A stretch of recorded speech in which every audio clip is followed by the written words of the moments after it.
श्रीमद्भागवत एकमात्र ऐसा ग्रंथ है जो मनुष्य को जीने का सही ढंग बताता है। गीता जीवन में धर्म, कर्म और प्रेम का पाठ पढ़ाती है।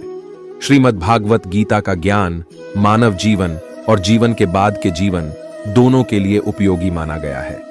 गीता संपूर्ण जीवन दर्शन है और इसका अनुसरण करने वाला व्यक्ति सर्वश्रेष्ठ होता है। श्रीमद्भागवत गीता में भगवान कृष्ण के उपदेशों का वर्णन है जो उन्होंने महाभारत युद्ध के दौरान अर्जुन को दिए थे। गीता की बातों को जीवन में अपनाने से व्यक्ति को खूब तरक्की मिलती है।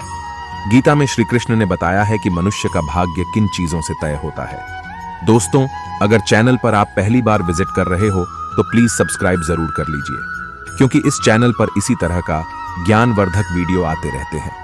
गीता में कहा गया है कि परमात्मा कभी किसी का भाग्य नहीं लिखते हैं। जीवन के हर एक कदम पर हमारी सोच, हमारा व्यवहार और हमारा कर्म ही हमारा भाग्य निर्धारित करते हैं। श्री कृष्ण कहते हैं, अगर मेरा भक्त मौन होकर मेरे विश्वास पर सब सुन रहा है तो याद रहे उसके मौन का, और उसके विश्वास का जवाब स्वयं मैं देता हूं। गीता में वासना, क्रोध और लालच नरक के 3 द्वार माने गए हैं। ये तीनों चीजें आत्मविनाशकारी मानी जाती हैं। श्री कृष्ण कहते हैं, न यह शरीर तुम्हारा है, न तुम इस शरीर के हो।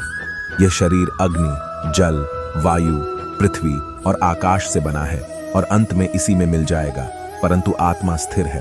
फिर तुम क्या हो? भगवान कहते हैं कि हे मनुष्य, तुम अपने आप को भगवान को अर्पित कर दो। यह सबसे उत्तम सहारा है। जो इसके सहारे को जानता है वह भय, चिंता और शोक से हमेशा के लिए मुक्त हो जाता है। गीता के अनुसार किस्मत का लिखा आपसे कोई छीन नहीं सकता। अगर ईश्वर पर भरोसा है तो आपको वो सब कुछ मिलेगा जिसके आप हकदार हैं।